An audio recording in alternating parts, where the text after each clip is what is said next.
Good morning everyone. আজকে আমি তোমাদের সঙ্গে আলোচনা করব রিসার্চ কি এবং রিসার্চের বৈশিষ্ট্য। What is research and characteristics of research. তো এই যে রিসার্চ, এই রিসার্চ শব্দটি দুটি শব্দের সমন্বয়ে গঠিত, রি এবং সার্চ।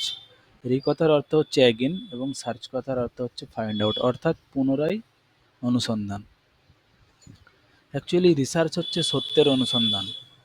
রিসার্চ আমাদেরকে কোনো এক্সিস্টিং নলেজকে রিভিউ করতে সাহায্য করে, কোনো থিওরিকে অ্যাডাপ্ট করতে সাহায্য করে, নিউ নলেজ গেন করতে সাহায্য করে, আন্ডারস্ট্যান্ডিংকে এক্সপ্যান্ড করতে সাহায্য করে। অ্যাকচুয়ালি রিসার্চ জিনিসটা কি? এই যে রিসার্চ, এটা এক ধরনের systematic scientific and careful investigation or inquiry, specially to search for new facts in any branch of knowledge. যে রিসার্চের ডেফিনেশন এখানে দেওয়া আছে। এই যে রিসার্চ, এই রিসার্চ শব্দটির প্রতিটা অক্ষরের আলাদা আলাদা মিনিং আছে। R for rational way of thinking, E for expert, S for search and solution, E for exactness, A for analysis, R for relationship of fact, C for critical observation and careful planning, H for honesty and hard work. এই যে এখানে রিসার্চের objective দেওয়া আছে, রিসার্চের কী কী objective হতে পারে। এই যে রিসার্চের অবজেক্টিভ। এবারে রিসার্চের বৈশিষ্ট্য। এখানে একটা ট্রির সাহায্যে দেখিয়ে দেওয়া হয়েছে যে রিসার্চের কী কী বৈশিষ্ট্য হতে পারে। এখানে গোটা কতক দেওয়া আছে বৈশিষ্ট্য।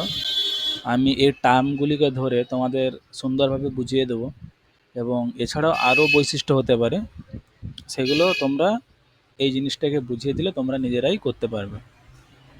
তো এই যে অবজেক্টিভিটি, ভ্যালিডিটি, এগুলো সব রিসার্চের বৈশিষ্ট্য। Objectivity, validity, cyclical, reliability, replicability, empirical, systematic, generalizability, credibility, logical, systematic, accuracy, verifiable.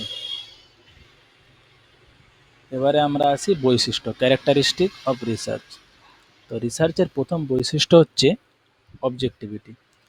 তো অবজেক্টিভিটি জিনিসটা অ্যাকচুয়ালি কি? অবজেক্টিভিটি মানে কি? অবজেক্টিভিটি কথার অর্থ হচ্ছে নো বায়াসনেস। অর্থাৎ আমরা যখন রিসার্চ করব তখন এই জিনিসটা অবশ্যই আমাদেরকে মাথায় রাখতে হবে যেমন কোনো বায়াসনেস না থাকে।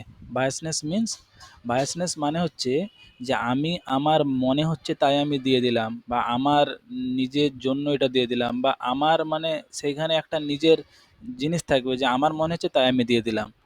ঠিক আছে, আমার এটা উচিত বলে মনে হয় সেজন্য আমি এটা করে নিলাম। এই জিনিসগুলো থাকবে না, নিজের পক্ষপাতিত্ব এখানে থাকবে না কোনো রকম। যেটা অ্যাকচুয়ালি জিনিস, যেটা অবজারভেশন টেস্ট করে পাবো, যেটা ইভ্যালুয়েশন করে অ্যানালাইসিস করে আমরা যেটা রেজাল্ট পাচ্ছি আমরা সেটাই দেব। আমার মনে হচ্ছে আমার জিনিস এরকমটা আমরা কখনোই রিসার্চের ক্ষেত্রে করব না, রিসার্চের ক্ষেত্রে করা চলে না। এই জিনিসটা হচ্ছে অবজেক্টিভিটি। এরপরে কি validity. Validity means accuracy. Validity মানে হচ্ছে রিসার্চ করার সময় আমরা রিসার্চের মাধ্যমে যে জিনিসটা করতে চাইছি আমরা যেমন রিসার্চের আউটপুটে সেই জিনিসটাই পাই, এটাকে বলা হচ্ছে validity. Validity means validity is the extent which a test measure what is claims to measure, what is suppose to measure. অর্থাৎ আমরা যেটা মেজার করতে চাইছি সেটাই যেন মেজার হয়, এটা হচ্ছে ভ্যালিডিটি। তারপরে আছে রিলায়েবিলিটি। Reliability means consistency. তো এই কনসিস্টেন্সি জিনিসটা কি না, রিসার্চ করার সময় আমাদের এই জিনিসটা মাথায় থাকতে হবে, বা একজন রিসার্চের এই জিনিসটা অবশ্যই মাথায় রাখবেন যে যখন রিসার্চ করা হবে সেই রিসার্চের ফলাফলটা আমি যখন করব তখনও সেম রেজাল্ট আসবে, অন্য কেউ করলে সেটাও সেম রেজাল্ট আসবে। এইটা মানে কনসিস্টেন্ট একটা রেজাল্ট আসবে। ঠিক আছে, মানে বারবার করার পরও রেজাল্টটা সেম আসবে। এটা হলো রিলায়েবিলিটি বা কনসিস্টেন্সি, মানে বারবার করার পরেও সেম আউটপুটটা আসবে। তারপরে কি এম্পিরিক্যাল। এম্পিরিক্যাল মানে কি, রিসার্চ করার সময় আমরা কারো শুনে বা পড়ে কিছু জিনিস করব না, আমরা সবসময় এক্সপেরিয়েন্স অবজারভেশনের ভিত্তিতে করব। তারপরে রেপ্লিকাবিলিটি। রেপ্লিকাবিলিটি মানে কি, রিপিট করলে সেম রেজাল্ট। এটা বিভিন্ন এনভায়রনমেন্টে, বিভিন্ন সিচুয়েশনে, বিভিন্ন ব্যক্তি করলে ওটা সেম রেজাল্টই আসবে। এটা বিশেষ করে সায়েন্সের ক্ষেত্রে সায়েন্স এক্সপেরিমেন্টগুলোর ক্ষেত্রে এগুলো বেশি ইউজ হয়। এরপরে কি ভেরিফায়েবল। ভেরিফায়েবল মিন্স যে other researcher may test the validity of the outcome, মানে এই যে রিসার্চটা হবে, এই যে গবেষণাটা হবে, এটা অন্যান্য রিসার্চাররাও মানে টেস্ট করে দেখতে পারে। এমন নয় যে আমি টেস্ট করলাম আর এটা হয়ে গেল, অন্য কেউ করতে পারছেন, এরকম জিনিসটা নয়। অন্য কেউ করতে চাইলে সেটা করতে পারে। এরপরে কি জেনারেলাইজেবল। জেনারেলাইজেবল মানে কি, আমি যে স্যাম্পেলের একটা পুরো পপুলেশন থেকে একটা স্যাম্পেল কালেক্ট করলাম এবং সেই স্যাম্পেল থেকে আমি একটা অ্যানালাইসিস করে রেজাল্ট বার করলাম। এবারে জেনারেলাইজেবল মানে এটাই হচ্ছে যে আমি যে ওই স্যাম্পেল থেকে রেজাল্টটা করলাম ওটা যেমন পুরোপুরিভাবে পপুলেশনকে রিপ্রেজেন্ট করতে পারে। এক্সাম্পল হিসাবে আমি যেমন একটা ভাতের হাঁড়িতে ভাত বসিয়েছি, সেখান থেকে আমি স্যাম্পেল হিসাবে দুটি ভাত তুলে টিপে দেখলাম যে ভাতটি সেদ্ধ হয়েছে কিনা। এবারে ওই দুটো ভাতের ভিত্তিতে, ওই দুটো ভাত হচ্ছে স্যাম্পেল, ওই দুটো ভাতের ভিত্তিতে আমরা পুরো মানে যে ভাতের হাঁড়ির ভাতগুলো সেগুলোকে সবাইকে চিহ্নিত করছি যে হ্যাঁ সবগুলোই সিদ্ধ হয়ে গেছে। এই জিনিসটা মানে জেনারেলাইজেবল করা যাবে, স্যাম্পেলের ভিত্তিতে পুরো পপুলেশনকে জেনারেলাইজ করা যাবে।